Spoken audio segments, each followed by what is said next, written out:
My name's Emily and I paint in my spare time. I actually got into painting from my grandmother. She's always been a drawer and a painter. From that, my dad started painting as well. He does really cool like abstraction, impressionist kind of stuff, which again in turn inspired me. So it's really cool having that passing along in the family line, I guess. When I was about 9, my grandmother gave me a drawing book on how to draw horses, and I was obsessed with horses at the time, so that really got me into it. And ever since then, I've just loved doing it. I've got my little brother and sister, one's 9 and one's 12. So when I go visit, we go to the art gallery together. It's just like a family thing we've always done.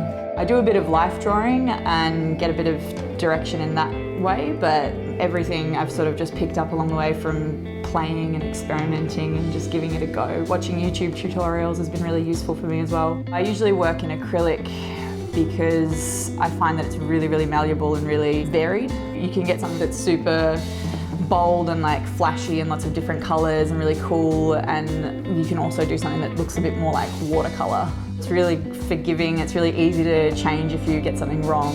I think as well for painting faces, if you wanted to, you could really get that detail, or you could just go for something a bit more abstract. I love Monet, Frida Kahlo and Picasso as well. I love colour and I love expression through colour, so I guess the greats. Starting off is always so frustrating, especially as a kid. You have this idea in your head of what you want to translate, and when you just can't do it, you know what you want to do, but you just can't get it on the page. It's so frustrating. But then you start to make little breakthroughs and you start to figure out how to use light and form and colour to get the result you want, and that's such a good feeling, so you keep going and it's just awesome. And then at the end you actually have a physical thing that's like your own product of your own creativity. Painting's really important to me. It takes me out of myself. I work in a really fast-paced industry, so being able to come home after work and put some music on, have a cup of tea and do a painting, it's so good for my mental health. My advice to someone who hasn't tried to paint before would just be practice, obviously, but find something that you are inspired by, and find something, whether that's landscapes or portraits or life drawing or anything in between. Just find something that you like doing, and don't worry if it doesn't look great first go, don't worry if it doesn't look great after 6 months. It's the actual process of it that you have to learn to love rather than the finished product.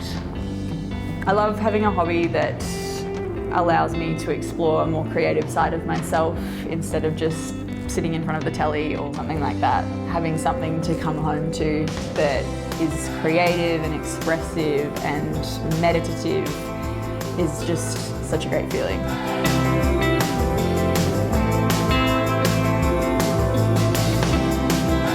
I got into Lego building at a very young age. My father was a builder growing up, and that's how I got into Lego, and never really put it down.